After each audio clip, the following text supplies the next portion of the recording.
Hello and welcome to the third episode of the review of the Handbook, the Player's Handbook even, from Wizards of the Coast, 5th edition. Today we're going to look at the Cleric. Cleric artwork there. Nice dwarf, looking very cleric-y. So clerics can be healers and they can be warriors, or a mixture of both. And depending on how you want to play your character depends on the theme that you're going to take. So the quick build suggests that you take Wisdom, should be your highest modifier, should be your highest ability score. That's because your spells are going to be tested against Wisdom, which does make sense. Then you either take Strength or Constitution as your second, depending on which way you want to go. Best thing to do is to read through this section in the Player's Handbook, but when you're creating your character, and then decide on where you're going to go with that. Acolyte would be your staple background, but that depends if you want to go for a stereotypical cleric, or if you want to add some flavour, pick something else. Wisdom and Charisma are your saving throws, and you gain 2 classes from History, Insight, Medicine, Persuasion, or Religion. Here's the cleric block. Turn Undead is one of the things, the main things that come with this class. And it increases as you go through the levels. When you reach level 20, you have a lot of spells: 4, 3, 3, 3, 3, 2, 2, 1, 1, and 5 cantrips. So you are a spellcaster. So Wisdom is your ability score that you're going to use to cast spells. At first level, you do select a Divine Domain, which is unique because all the classes require you to reach like 2nd or 3rd level depending on the respective class before you go into a, an archetype or such, or whatever you want to call it. So Channel Divinity, there's a unique divinity in each of the divine domains that you pick at first level, and they give you different things. Turn Undead is one of the things that appears that is just general for a cleric, so you get it no matter what divine domain that you take.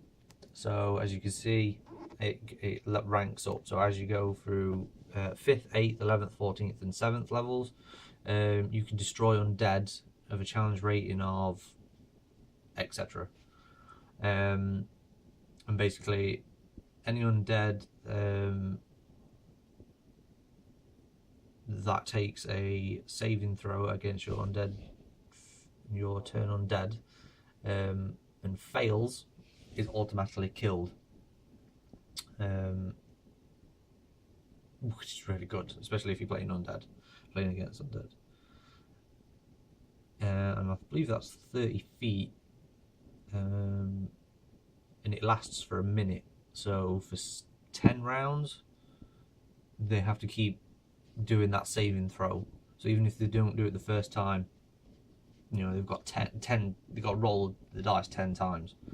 So it's pretty sweet. So the divine domains, I'm not going to go through every one of them because this video will be ridiculously long, but you have knowledge domain, life domain, light domain, nature domain, tempest domain, trickery, and war. So just to give you a snippet of like how different they are.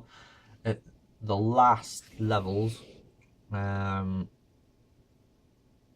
you gain something different. So the knowledge domain at the last level, you can read an object or an area and gain knowledge. Life domain, you get a really powerful healing ability. Say powerful, but it's good. Light domain, at the last level, you're able to cast or create light that gives disadvantage.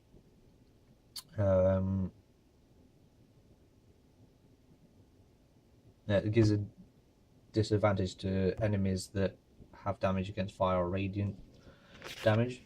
Nature, you're a master of nature, so you can command animals and plants.